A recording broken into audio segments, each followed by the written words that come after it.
What's up everyone, my name is Mike, and welcome to another GameCast Rewind. Today I'll be taking a look at Call of Duty, the United Offensive Expansion, and the United Fronts mod for PC. Enjoy!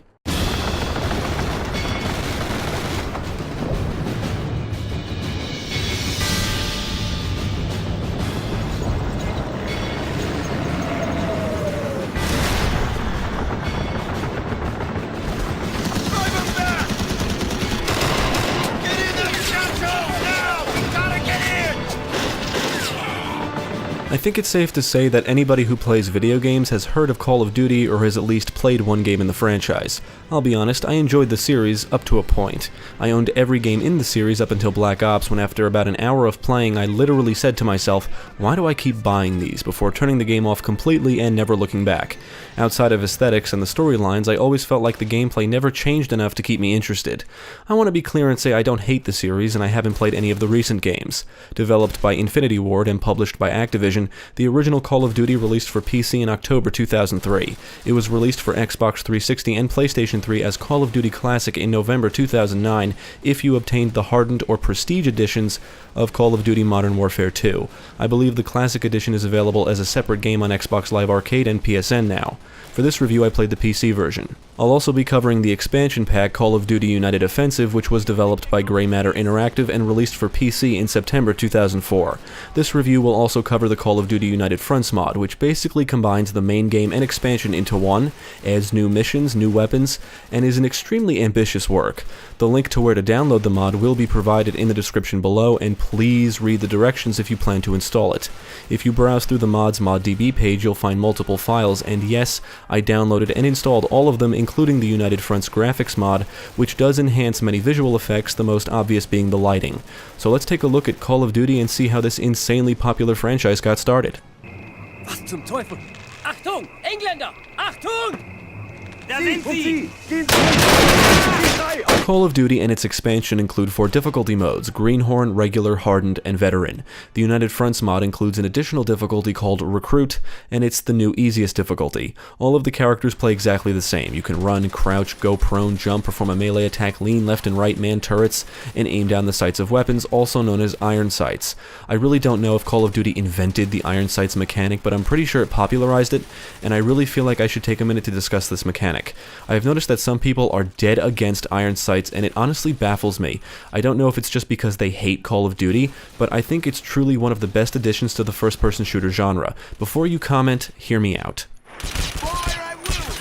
I like the mechanic because it makes sense. For example, in reality, if I'm going to fire a weapon, there's a good chance I'll bring it to eye level so I can aim. That makes sense.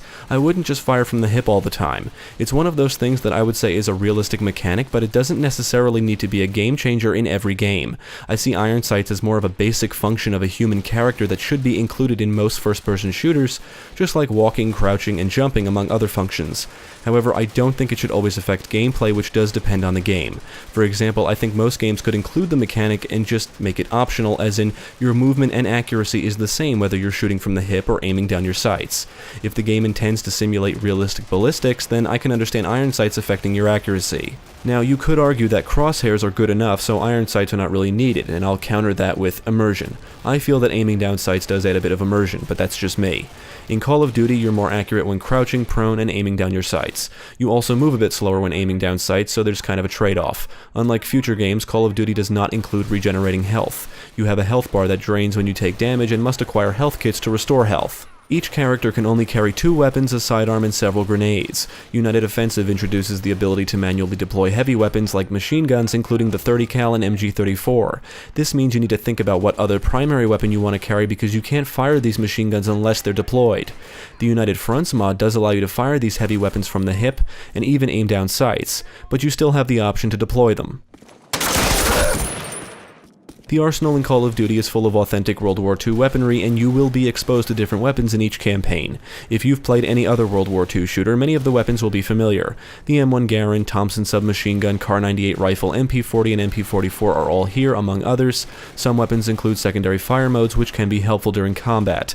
The United Offensive expansion includes several new weapons, like the light machine guns, a flamethrower, and even a silenced Sten submachine gun, although there's really no stealth sequences. All of the weapons feel satisfying to shoot, and there's always plenty of ammo, whether it be lying around in the environments or acquired from fallen enemies. Now, the United Fronts mod includes redesigned weapons and an entire new set that fit in perfectly with the existing arsenal. There's Italian weapons like the Carcano M38 and Machetto Automatico Beretta, I really hope I said those right. There's even new German weapons including the MP38 and MP41. There's several more new weapons and it is fun trying them all out. Throughout the game you'll also get the chance to man turrets, anti-aircraft guns, and even anti-tank guns. United Fronts includes an optional modification titled No Tracers. When I saw this, I immediately installed it. It removes bullet tracers. I'll be honest, I don't like bullet tracers. In reality, I know some guns utilize tracer ammunition, but in first-person shooters, most of the time I just don't like seeing tracers every time a weapon is fired. I mean, most shooters include tracers, so I just tolerate it, but if I have the option to disable them, I do. If I was to fire a real weapon, I don't think I'm going to see the bullet soaring through the air, and many games include crosshairs to determine accuracy, so I really don't understand the need for tracers. They sometimes make it feel like the bullets are moving way too slow, which can pull me out of the immersion. It's just a small thing that irks me sometimes, and I'm not holding it against the game. Mainly because most games include tracers, so it's not exclusive to Call of Duty. Unlike some other World War II games, Call of Duty is not about a lone hero participating in a special operation or supernatural elements that secretly turned the tide of war. This game is about low-level cogs participating in a major conflict. With that said, you'll always be accompanied by soldiers, and the friendly AI is quite frankly terrible and annoying. But let's start with the positives. They'll shoot at and kill enemies, throw grenades, and they'll often divert attacks away from you. Now for the negatives. They frequently get in your way, as in move directly in front of you while you're shooting, and they're terrible at staying out of harm's way. Whenever you're in a small room, corridor, and especially a doorway, your allies prove to be a real nuisance. Like, get the fuck out of the way, dude. I've also seen them just run through rooms right past enemies. Now, the enemies themselves don't act any smarter. They do the basics like running around the battlefield, getting behind cover, shooting at you, throwing grenades, and come charging at you with their weapon to beat you to death if you're too close. But they also like to run right into your gunfire. They'll expose themselves even if it's obviously too dangerous, and they'll even come pouring out of rooms and buildings with no real caution, making it easy to drop them. Sometimes enemies arrive in vehicles, but most of the time they come pouring out on foot from multiple directions. This game is heavily scripted, so most battles will always play out the same, and some areas will require you to memorize enemy placements depending on the difficulty. Thankfully, you can quick save at any time. Enemies will man turrets, and these guys usually become priority targets, especially in the United Fronts mod, which I think increases the accuracy of these gunners. I could be wrong, but it felt like every time I was up against an enemy manning a turret, they had pinpoint accuracy and would repeatedly shoot me no matter if I was standing, crouching, or prone. Even if I was leaning out just a little bit to see where the gunner is, I would often become a bullet magnet. It does become frustrating after a while. I'd like to point out that the mod adds in Italian enemy soldiers to a few missions, and while they don't behave any differently from the Germans, gameplay-wise, it's still a nice touch. Call of Duty is the definition of linear. Every single mission is linear, every single one. The level design funnels you exactly where you need to go, and there is no going off the beaten path. It is literally impossible to get lost. The compass at the bottom left of your HUD includes a star, which is to identify the location of your next objective. You can also bring up a list of objectives at any time during gameplay. You're always going from point A to B or defending an area. There is no thinking required in Call of Duty. For its time, I would say this was a more common thing, at least compared to shooters like Medal of Honor, but it's also one of the things that brings down the campaigns in future games, in my opinion. I mean, even little things like flanking enemies are scripted, so you'll never really have an opportunity to approach battles differently on repeated playthroughs. For example, if a German tank arrives, you may have to flank it, then blow it up with a Panzerschreck, and the star on the compass tells you exactly where to go. Sure, you can try running in a different direction, but that probably means you'll die. You're going to be blowing up a lot of tanks, destroying German artillery, even stealing documents. There's a few segments where you need to defend areas, and a lot of sequences that require you to push forward. If you don't push forward, the enemies seemingly never stop spawning. Some missions have you riding in vehicles, and you're either a passenger or gunner shooting back at enemies. The only time you get to drive anything is the tank missions. Now, United Fronts does follow the scripted mold of the main game, which is one of the reasons why many of the new missions fit in so seamlessly. Some of these new missions contain objectives that require you to clear out all of the enemies before the next objective activates, and it can become annoying when there's just one enemy left and you have no idea where he is. It just kind of messes with the pacing. The mod also lets you run past objectives, which results in an immediate mission failure, and this can happen easily. I also want to point out the Omaha Beach mission, which can become very frustrating. Unless I'm doing something wrong, trying to get to the seawall is almost impossible, thanks to German machine gunners basically aiming only for you. There's another mission that requires you to defend an engineer as he disables mines, and you're immediately assaulted by numerous enemies that can drop him in seconds. It's just a very frustrating trial and error scenario. All in all, Call of Duty, United Offensive, and United Fronts are straight up action-packed experiences from beginning to end. There's basically no breathing room. You're always going to be shooting something or blowing something up. It's all very scripted and clearly influenced by Hollywood depictions of World War II. Baker Company, listen up. This is the big one. Like many other World War II shooters, especially around the time this came out, the storyline is based on actual history. However, I think Call of Duty was unique in that you don't just play through the game as one character, but as multiple. You'll play through 3 campaigns, the American, British, and Soviet, each with their own silent protagonist. United Offensive follows this same mold, but with different characters. The campaigns consist of multiple missions broken up by briefings, whether it be short videos, letters, notes, or even slideshows accompanied by dialogue from your commanding officer. The missions take place on different dates and take place in different locations around Europe. In Call of Duty's American campaign, you play as Private Martin, a new member of the 506th Parachute Infantry Regiment. His campaign starts with him assisting soldiers in Operation Overlord, and as you progress, it's hard not to notice the Band of Brothers influence, including in United Offensive. But that's not really surprising considering many World War II shooters borrowed elements from the miniseries, and even the movie Saving Private Ryan. Eventually, Martin participates in the Breakcore Manor assault, he'll rescue 2 British officers, and even participate in the Battle of the Bulge. The British campaign follows Sergeant Jack Evans. He and his unit are dropped near Pegasus Bridge and need to capture and defend it from attacking German forces. Afterwards, Evans is transferred to the Special Air Service, must sabotage Eater Dam, infiltrate a German battleship, and eventually he and his unit discover plans to launch V-2 rockets, which they successfully destroy. In the Soviet campaign, you play as Corporal Alexei Ivanovich Voronin, I hope I said that right, and the campaign starts with a mission set during the Battle of Stalingrad, and the next mission has you taking back Red Square. Eventually, Voronin becomes a full sergeant, and he and his unit secure a German tank repair facility. You'll even get to drive a tank in this campaign and blow away German tanks and infantry. In the United Offensive American campaign, you play as Corporal Scott Riley and must battle Germans in Bastogne. You'll also have to secure Crossroads, capture the town of Foy, and even capture Neuville. This campaign is basically a very condensed video game version of 2 episodes from Band of Brothers. In the British campaign, you play as Sergeant James Doyle, a Royal Air Force gunner, and begin the campaign by shooting down tons of German planes before your bomber is shot down over the Netherlands. You'll then join up with the Dutch resistance, and later you'll get to destroy German cannons in Sicily. The Soviet campaign follows Private Yuri Petrenko, and you'll defend Soviet trenches, destroy German armor, and participate in the assault and defense of the city of Kharkov. I really hope I'm saying these things right. The voice work in these games is really nothing special, and I wouldn't say any characters are particularly well developed. The Soviets all speak English for some reason, I guess for video game reasons, but the Germans do speak and shout in German. Now, the United Fronts mod includes an insane amount of new missions. I'll start by pointing out the Normandy invasion mission, which has you infiltrating Omaha Beach.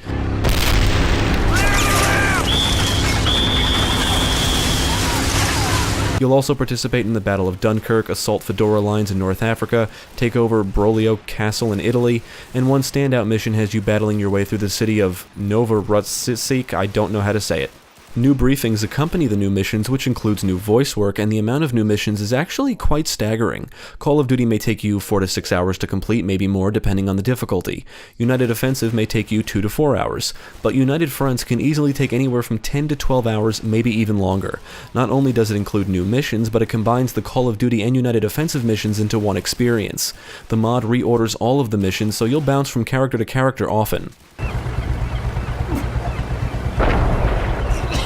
I would say Call of Duty does a good job at capturing the war-torn Europe feel thanks to its impressive visuals, at least for its time. The weapon models are well detailed, I love the smoke and fire effects, the reload animations look pretty good, and the textures look pretty sharp when viewed from a distance. I had to make some changes to the configuration files to get this game running in widescreen with the appropriate field of view.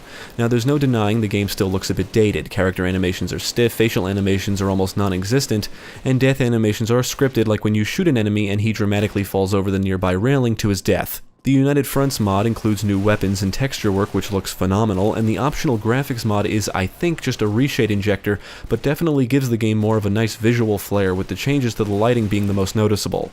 Call of Duty includes a lot of little details that emphasize the war-torn Europe feel and make the entire atmosphere of the game more immersive. You'll see tracers from anti-aircraft guns firing into the sky, parts of the sky light up from explosions. You may witness your allies dragging or carrying injured soldiers across the battlefield. You'll traverse through the decimated urban environments complete with destroyed buildings and vehicles, rubble, and even fire. Smoke will rise high into the skies, and some areas include dead animals all over the ground. Enemies will come stumbling out of destroyed tanks to their deaths. I only wish there was more gore. The bullet effects in general are pretty good, like smoke puffs from bullet impacts on surfaces and blood puffs when bullets hit enemies, but I think some more gore effects would have been appreciated. Now, the music in the main game and United Offensive is okay. It's got a cinematic sound to it, but the music doesn't really stand out and only kicks in at certain points, which isn't often. Even if it was constantly playing during gameplay, the sound effects could easily drown it out. Most of the guns sound loud and powerful, and sniper fire will echo with each shot. You can hear tanks come rolling into the battlefield, planes roar as they soar overhead, and explosions will be booming. Soldiers will be screaming all around you, enemies will scream in pain when shot, even choke or gargle upon getting killed. You can hear distant gunfire in almost every mission, making it feel like a battle is always around the next corner, which is usually true. The sound work does an amazing job at making you feel like you're actually on an active battlefield. My only complaint is that the tank machine gun fire sounds a bit weak. If you download the United Front sound mod, which is included on the mod's ModDB page linked below, all of the sound effects are overhauled and sound incredible. When talking about the technical aspects and performance, the main game, expansion, and mod all ran incredibly smooth, and I experienced no frame rate dips, although I did encounter some other issues here and there. There's noticeable clipping, and at one point in the main game I could not complete an objective that required me to clear out all of the enemies. There was probably one stuck somewhere, but I just couldn't find him. During the first mission of the United Offensive expansion, the game crashed on me twice. Now, I did experience a couple of issues with the United Fronts mod. For one thing, I noticed that parts of the geometry would often stretch crazy distances, and I noticed that this problem is rampant in almost every American mission. It becomes an extreme eyesore during the North Africa missions in particular, and every now and then I would see NPCs stuck in objects. Other than these things, the mod ran fine. Can anyone in this damned army speak German? I can, Sarge. A little. Beats the hell out of nothing. Ask him where our missing patrol is. Call of Duty is a lot of fun. I really enjoy it. In fact, this and the second game are my favorites in the series. Medal of Honor Allied Assault is still my favorite World War II shooter of all time, but I'm not blind to Call of Duty's more refined gameplay and action. Call of Duty is an exhilarating experience from beginning to end, and even more so back when it released. The audio-visual presentation is incredible, the gunplay is satisfying, and it's still one of the best World War II shooters to date. The United Fronts mod is one of the best mods I've ever played. I really appreciate the fact that it combines all of the campaigns to create one complete experience. But it also does so much more. It includes new weapons, new skins, and a crazy amount of new missions. Furthermore, the mod includes a mission select menu, which is a very welcome addition. Now, I will be honest, I started to get bored after several hours of playing through United Fronts, not because of how the mod is designed, but because the heavily scripted Call of Duty gameplay can only hold my interest for so long. I mean, the game as a whole requires no real thinking, and every mission ends up feeling the same. Run here, shoot, do this, run there, shoot, and mission. Rinse and repeat. But the mod remains true to the core gameplay, making everything about it fit in perfectly. So if you're in love with the Call of Duty gameplay, United Fronts is a must. Ultimately, I would recommend Call of Duty to any fans of the series, genre, and action games. Its heavily scripted nature kind of makes it feel like a mindless shooter after a while, but it's still a lot of fun. For its time, there really wasn't anything like it. I mean, there were other World War II shooters, but Call of Duty's impressive audio-visual presentation and action-packed gameplay made it stand out. I think the iron sights mechanic is not only great for the genre, but also makes the gunplay feel immersive. I guess the developers have the if it ain't broke, don't fix it mentality, because Call of Duty would spawn several sequels that really don't change up the gameplay in any drastically different way like this game kind of did at the time. Multiplayer is a different story, obviously, with Call of Duty 4 setting a whole new multiplayer standard. Regardless, I've always felt that the sequels felt just like this game with a whole new coat of paint and obvious visual improvements. Although I did stop after Black Ops, so I can't speak about any titles that came out after that. But Call of Duty was the first, and I would even say it's a classic. It's still one of the best World War II shooters to date. Thanks for tuning in. I hope this video proved helpful. Stick with GameCast for more quality content, including the latest gaming news, podcasts, let's plays, and even more reviews. Be sure to check out my channel, Gaming Pastime, for new game reviews released every week. My name is Mike, and I thank you for watching.